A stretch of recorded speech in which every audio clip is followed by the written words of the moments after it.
पल्लव वंश की स्थापना किसने किया था? हाँ, तो आंसर श्री विष्णु ने किया था, है ना। पल्लव वंश की स्थापना किसने किया था, है ना, श्री विष्णु ने किया था, बिल्कुल सही है।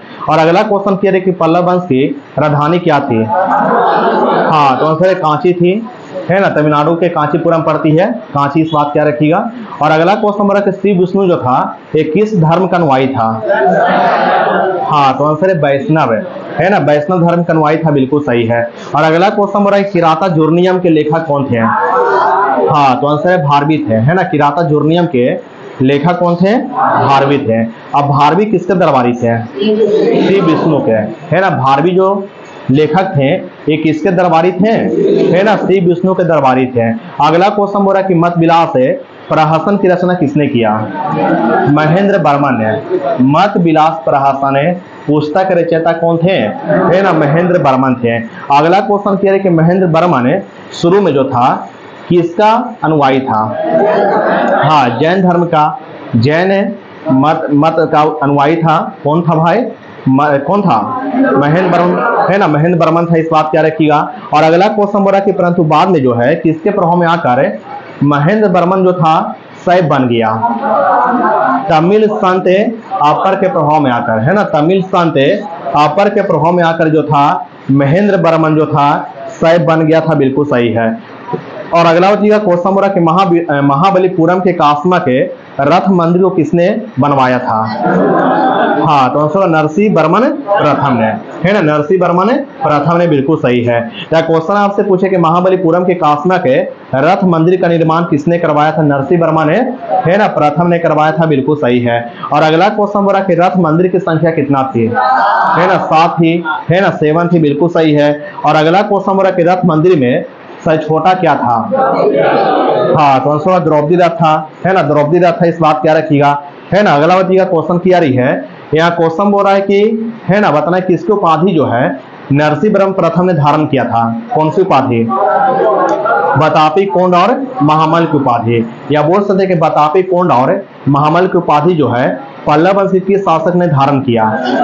नरसिंह वर्मन प्रथम, नरसिंह वर्मा ने प्रथम ने धारण किया, बिल्कुल सही है। और अगला क्वेश्चन बोला किनके शासन काल में चीनी यात्री वेन सांग जो था कांची आया था? नरसिंह वर्मन प्रथम के शासन काल में। अब वर्धन वंश के किस शासक के शासन काल में वेन सांग भारत आया? हाँ, तो आंसर हर्षवर्धन के शासन काल में, इस बात क्या रखिएगा।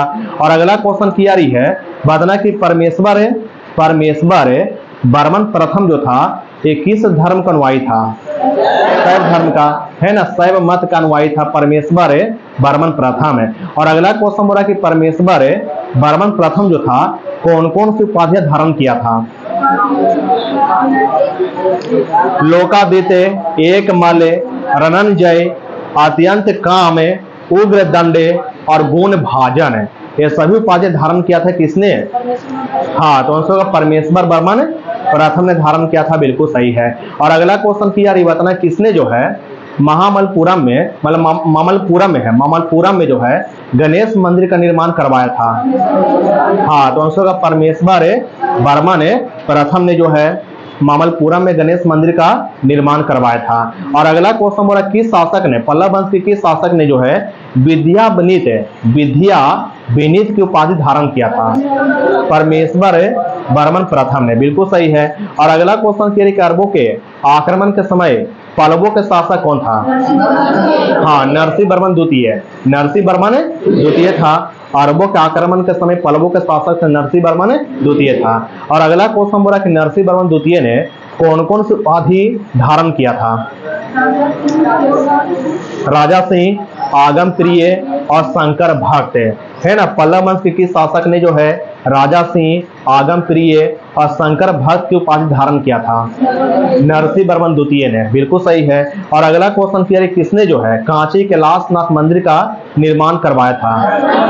नरसिंह वर्मन द्वितीय ने, है ना, नरसिंह वर्मन द्वितीय ने, बिल्कुल सही है। और अगला क्वेश्चन बोला किस मंदिर को जो है राज सिद्धेश्वर मंदिर के नाम से जानते हैं? हाँ, तो कांची कैलाशनाथ मंदिर को राज सिद्धेश्वर मंदिर के नाम से भी जानते हैं, बिल्कुल सही है। और अगला क्वेश्चन किया रही है कि जो मंदिर जो है कैलाशनाथ मंदिर, जो कांची कैलाशनाथ मंदिर जो है इसका निर्माण से किस कला का शुरुआत हुआ? द्रविड़ स्थापत्य कला का, है ना, द्रविड़ स्थापत्य कला का शुरुआत हुआ, बिल्कुल सही है। और अगला क्वेश्चन बोला कि महाबलीपुरम के सौर मंदिर का निर्माण किसने करवाया? नरसिंह वर्मन द्वितीय ने, है ना। महाबलीपुरम के सौर मंदिर का निर्माण किसने करवाया था? नरसिंह वर्मन द्वितीय ने करवाया था। और अगला क्वेश्चन बोला कि 10 कुमार चरित्र के लेखक कौन थे? हाँ, दंडी थे। और दंडी जो थे किसके दरबारी थे? हाँ, नरसिंह वर्मन द्वितीय के दरबारी थे, है ना, इस बात क्या रखिएगा। और अगला क्वेश्चन बोला कांची के मुक्तेश्वर मंदिर को किसने बनवाया? हाँ, नंदी वर्मन द्वितीय ने।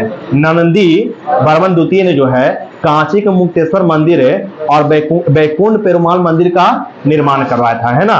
तो याद रखिए कांची के मुक्तेश्वर मंदिर तथा बैकुंठ पेरुमाल मंदिर का निर्माण किसने करवाया था? नंदी वर्मन द्वितीय ने करवाया था। और अगला क्वेश्चन बोला कि प्रसिद्ध वैष्णव संत तिरुमंगलाई अलवर जो थे किसके समकालीन थे?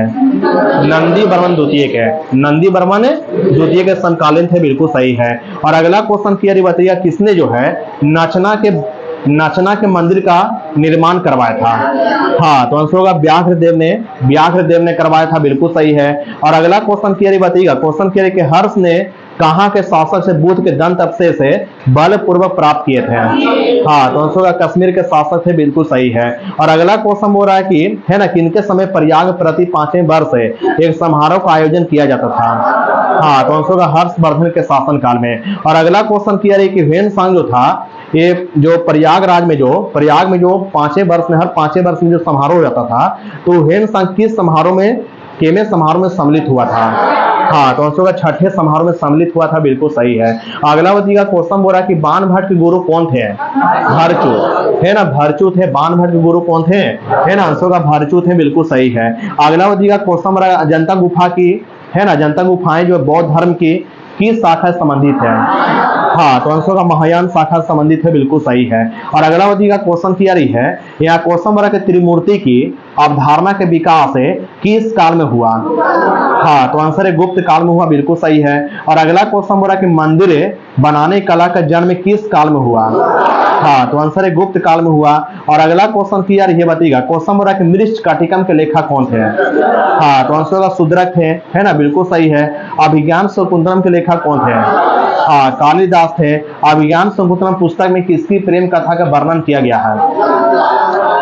हाँ, तो आंसर का राजा दुष्यंत और शकुंतला का, राजा दुष्यंत और शकुंतला के प्रेम कथा का वर्णन किया गया है इस पुस्तक में, अभिज्ञान शकुंतलम में। और अभिज्ञान शकुंतलम के लेखक कौन थे? है ना, आंसर का कालिदास थे, बिल्कुल सही है। और अगला क्वेश्चन बोला कि वो प्रथम भारतीय रचना क्या है जिसका अनुवाद जो है यूरोपीय भाषा में हुआ? हाँ, तो आंसर कालिदास कृत अभिज्ञान शकुंतलम, इस बात क्या रखिएगा। और अगला क्वेश्चन बोला कि सांस्कृतिक उपलब्धि कारण किस काल को भारतीय इतिहास का स्वर्ण युग कहते हैं? हाँ, तो आंसर गुप्त युग को, बिल्कुल सही है, गुप्त काल को, बिल्कुल सही है। अगला बताइएगा क्वेश्चन क्या रही है, बताइएगा क्वेश्चन क्या रही है, सुनिएगा, बदना के शाकों के सबसे प्रतापी शासक कौन था? हाँ, रुद्रदाम प्रथम ना, है ना, आंसर रुद्रदामन है ना, प्रथम था, बिल्कुल सही है। पूछिएगा सही ना। अगला बताइएगा क्वेश्चन क्या रही है, अगला बताइएगा क्वेश्चन क्या रही, किसमें जो है पशु बलि की निंदा किया गया है? हाँ, अशोक के पहला शिलालेख में, है ना, पशु बलि की निंदा किया गया है। अशोक की शिलालेख में जो है भेरी घोष की जगह धम घोष की घोषणा की गई है। हाँ, तो अशोक का चौथा शिलालेख में, बिल्कुल सही है। अशोक की शिलालेख में जो है आत्मनियंत्रण की शिक्षा दी गई है, छठा शिलालेख में, है ना, छठा शिलालेख में जो है आत्म नियंत्रण की शिक्षा दी गई है, बिल्कुल सही है। और अगला क्वेश्चन बोला किस शिलालेख में सच्ची भेंट तथा सच्चे शिष्टाचार को उल्लेख किया गया है? हाँ, तो आंसर को 9वां शिलालेख में, बिल्कुल सही है। और अगला क्वेश्चन बोला किस शिलालेख में जो है धर्म की व्याख्या की गई है? 11वां शिलालेख में, 11वां शिलालेख होगा। बताइएगा क्वेश्चन क्लियर, किस शिलालेख में जो है अशोक ने जनता को धार्मिक जीवन बिताने के लिए प्रेरित किया? हाँ, तो अशोक 14वां शिलालेख में, बिल्कुल सही है। और अगला क्वेश्चन क्लियर कि अशोक के स्तंभ लेख की संख्या कितना है? हाँ, 7 गो है। और जो केवल जो है किस लिपि में लिखी गई है? ब्राह्मणी लिपि में लिखी गई, बिल्कुल सही है। अगला क्वेश्चन क्लियर है, बताइएगा अशोक के शासन काल में जो है उत्तरा पथ की राजधानी क्या थी? तक्षशिला थी। या बोल सकते हैं कि मौर्य वंश में या मौर्य प्रांत में उत्तरा पथ की राजधानी क्या थी? है ना, तक्षशिला थी। और मौर्य प्रांत में अवंती राष्ट्र की राजधानी क्या थी? उज्जैनी थी। उज्जैनी थी, बिल्कुल सही है। और मौर्य प्रांत में कलिंग की राजधानी क्या थी? हाँ, तोसली थी। और मौर्य प्रांत में दक्षिणापथ की राजधानी क्या थी? सुवर्णागिरी, है ना, आंसर सुवर्णागिरी थी। और अगला क्वेश्चन बोला कि मौर्य प्रांत में, है ना, प्रासी या पूर्वी प्रांत की राजधानी क्या थी? हाँ, तो आंसर का पाटलिपुत्रा थी, बिल्कुल सही है। और अगला क्वेश्चन बोला कि दिल्ली टोपरा जो है ना, दिल्ली टोपरा जो स्तंभ लेख है, एक इनके द्वारा टोपरा से दिल्ली लाया गया? हाँ, तो आंसर का फिरोज शाह तुगलक द्वारा, है ना। और अगला क्वेश्चन बोला कि दिल्ली मेरठ जो है, यह स्तंभ लेख को किनके द्वारा दिल्ली लाया गया? हाँ, तो आंसर का फिरोज शाह तुगलक के द्वारा, बिल्कुल सही है। और अगला क्वेश्चन बोला कि रामपुरवा स्तंभ लेख की खोज किसने किया? हाँ, कार्लायल ने किया, है ना, 1872 में किया। और रामपुरवा स्तंभ लेख कहाँ में है? हाँ, बिहार के चंपारण में, बिल्कुल सही है। और अगला क्वेश्चन बोला किसके अनुसार है चंद्रगुप्त मौर्य ने जो है सेल्यूकस को 500 हाथी उपहार में दिया? प्लूटार्क के अनुसार, प्लूटार्क लेखक ने जो है अपने विवरण में कहा था कि चंद्रगुप्त मौर्य ने सेल्यूकस को 500 हाथी उपहार में दिया था। और अगला क्वेश्चन बोला, क्वेश्चन थियरी है, बताना कि चंद्रगुप्त मौर्य तथा सेल्यूकस के बीच हुए युद्ध का वर्णन जो है किसने किया था? एपियानस ने किया था, है ना। चंद्रगुप्त मौर्य और सेल्यूकस के बीच युद्ध का वर्णन किसने किया था? है ना, एपियानस ने किया था, बिल्कुल सही है। अगला का क्वेश्चन थियरी है कि हाइडेस पीच या झेलम युद्ध हुआ था, किसके बीच हुआ था? हाँ, तो आंसर सिकंदर के, है, सिकंदर और पंजाब के शासक है पोरस के बीच हुआ था, बिल्कुल सही है। अगला क्वेश्चन बोला कि चंद्रगुप्त मौर्य ने कब जो सेल्यूकस निकेटर को हराया था? हाँ, 305 ईसा पूर्व में, बिल्कुल सही है। और अगला क्वेश्चन किया है कि डायोड बल्ब जो है, डायोड बल्ब है, ये किस रूप में प्रयुक्त होती है? हाँ, रिजुकारी के रूप में, रेक्टिफायर के रूप में, है ना, रेक्टिफायर यहाँ पर आंसर होगा, इस बात क्या रखिएगा। और अगला क्वेश्चन किया है कि डायोड बल्ब का आविष्कार किसने किया? हाँ, फ्लेमिंग ने किया था, 1904 में किया था। और अगला क्वेश्चन बोल रहा है कि फोटो डायोड का उपयोग किसमें करते हैं?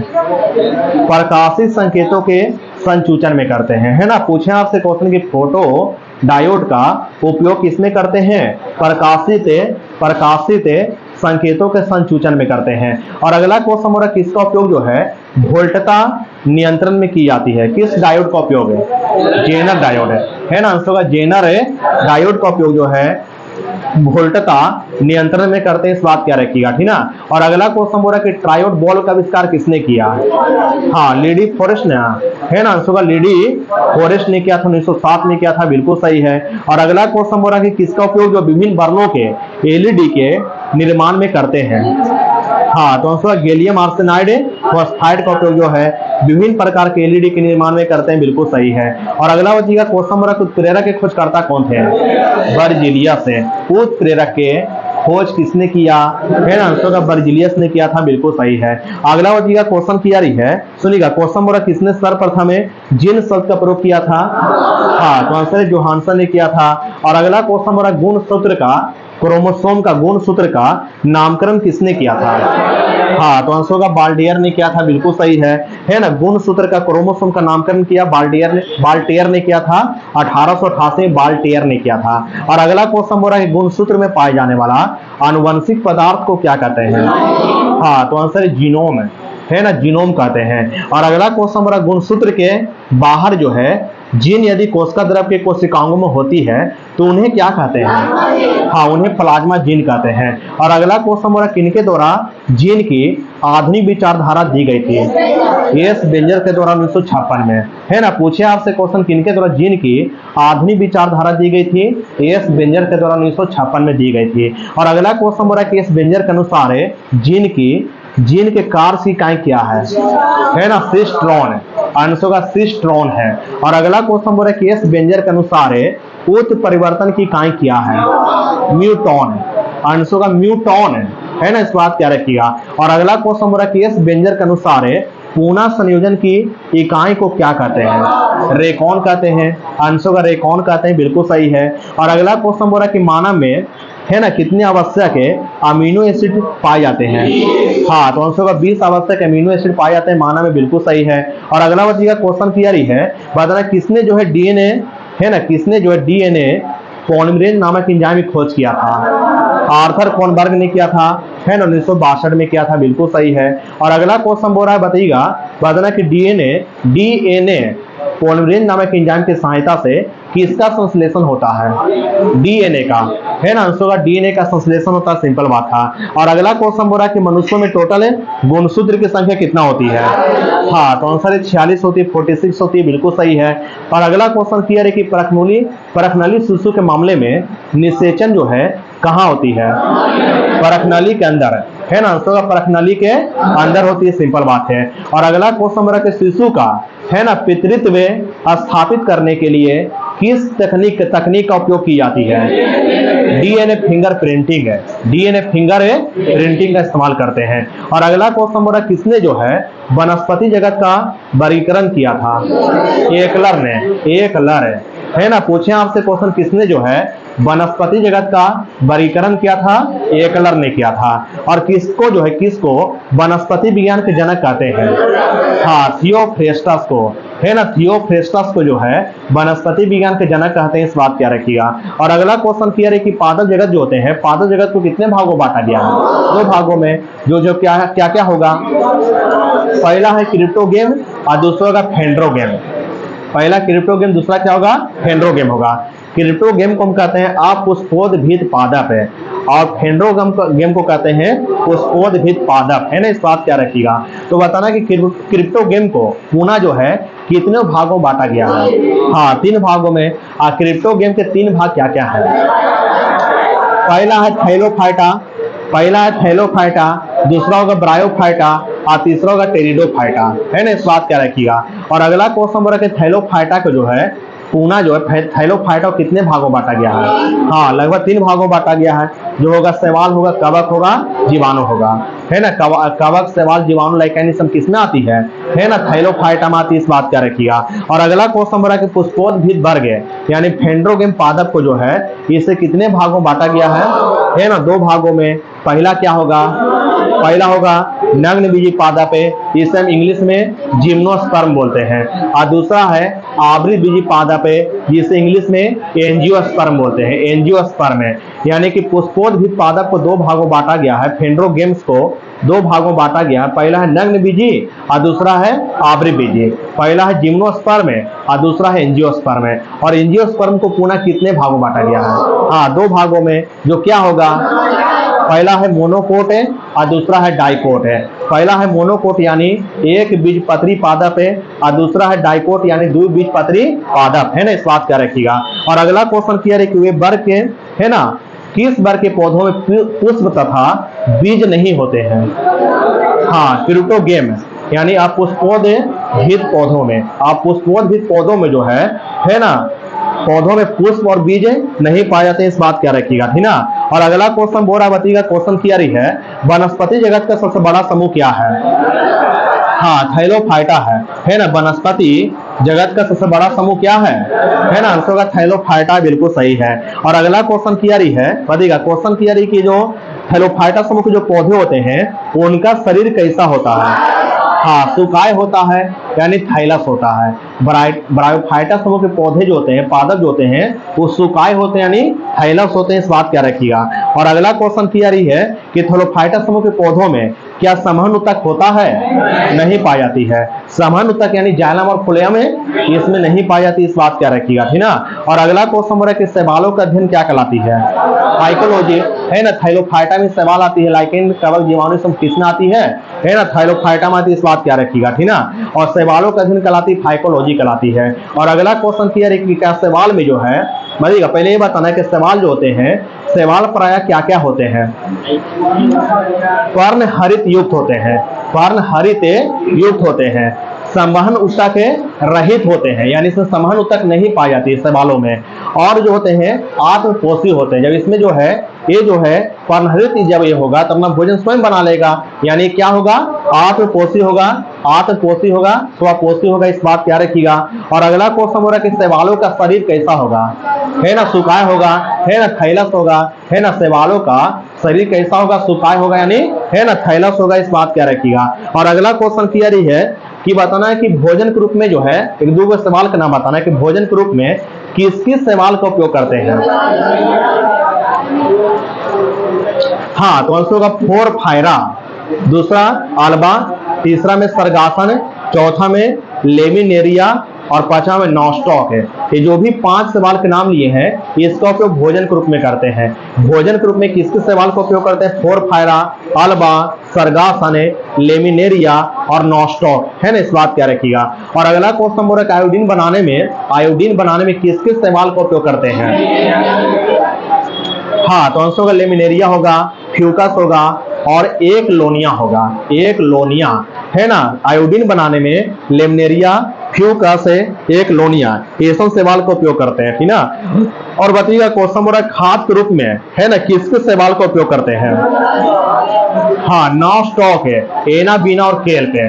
नॉस्टॉक है, एना, बीना और केल्प जो शैवाल है इसका उपयोग किसमें करते हैं? खाद के रूप में, है ना, खाद के रूप में, है ना। और अगला क्वेश्चन बोल रहा है औषधि बनाने में किसके शैवाल का उपयोग करते हैं?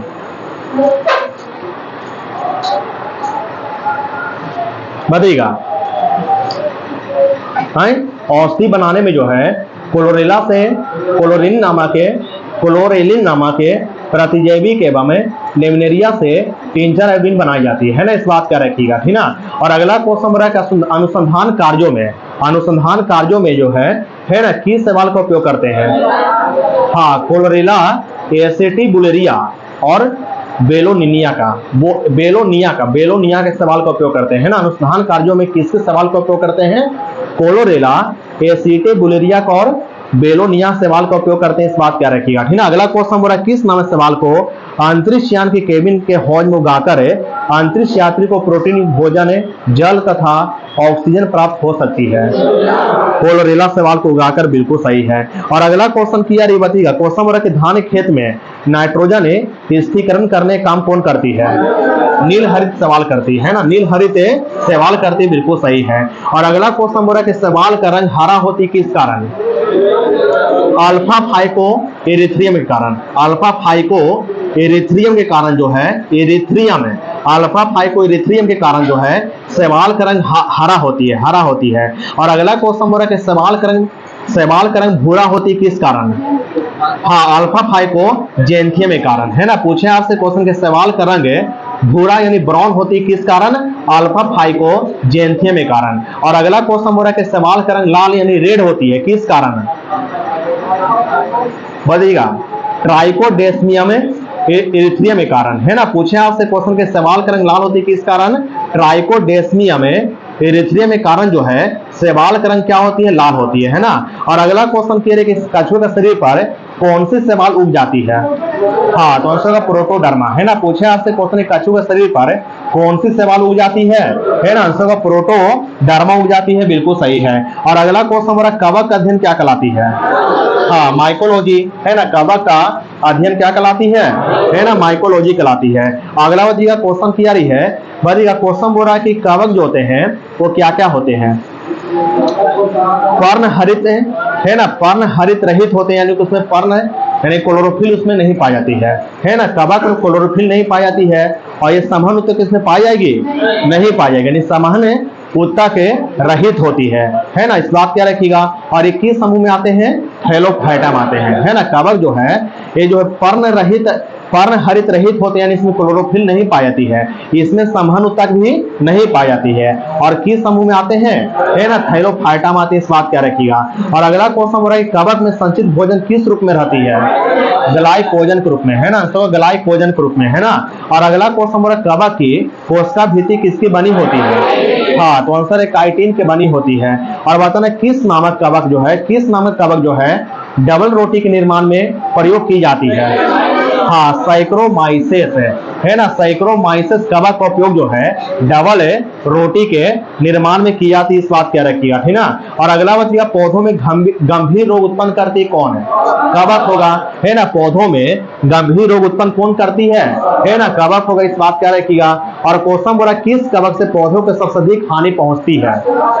राष्ट्र और स्मार्ट है, राष्ट्र तथा स्मार्ट कवक से जो है पौधों को सर्वाधिक हानि पहुंचती है, इस बात क्या रखिएगा, ठीक ना। और अगला क्वेश्चन क्लियर बताइएगा सरसों का सफेद रस्ट रोग किससे होती है?